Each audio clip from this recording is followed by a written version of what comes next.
मुख्यमंत्री देवेंद्र फडणवीसांची आज नांदेड शहरामध्ये जाहीर सभा आयोजित करण्यात आलेली आहे। नांदेड शहरातील स्टेडियम परिसरातील इंदिरा गांधी मैदान या ठिकाणी देवेंद्र फडणवीस यांची सभा आयोजित करण्यात आलेली आहे। आपण पाहू शकतो देवेंद्र फडणवीस यांच्या सभेसाठी जे आहे भव्य असा स्टेज उभारण्यात आलेला आहे। आपण पाहू शकतो त्याचबरोबर सुरक्षेच्या दृष्टिकोनातून जे आहे पोलीस प्रशासनाच्या वतीने मोठा बंदोबस्त देखील तैनात करण्यात आलेला आपल्याला या ठिकाणी पाहायला मिळत आहे। त्याचबरोबर फडणवीस यांना ऐकण्यासाठी जे लोक येणार त्यांच्यासाठी मोठ्या प्रमाणात जे आहे आसन व्यवस्था करण्यात आलेली आहे।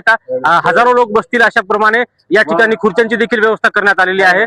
प्रामुख्याने जर पाहिलं तर अशोकराव चव्हाण यांनी भाजपमध्ये प्रवेश केल्यानंतर त्यांच्यासाठी ही भारतीय जनता पक्षामध्ये प्रवेश केल्यानंतर त्यांच्यासाठी ही पहिली अशी प्रतिष्ठेची लढाई या ठिकाणी मानली जात आहे।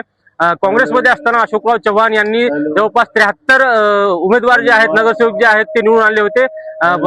महानगरपालिका नांदेड महानगरपालिकेवर त्यांनी एक हाती सत्ता जी आहे ती काँग्रेसची आणली होती। त्यानंतर आता भारतीय जनतामध्ये प्रवेश केल्यानंतर अशोकराव चव्हाण यांच्या नेतृत्वामध्ये जे आहे ते महानगरपालिकेची निवडणूक लढवल्या जात आहे। जवळपास 66 नगरसेवक पदाचे जे उमेदवार आहेत त्या या ठिकाणी भारतीय जनता पक्षाने दिलेले आहेत। त्यामुळे आता अशोकराव चव्हाणांसाठी नांदेड महानगरपालिकेची जी निवडणूक आहे ती प्रतिष्ठेची मानली जात आहे।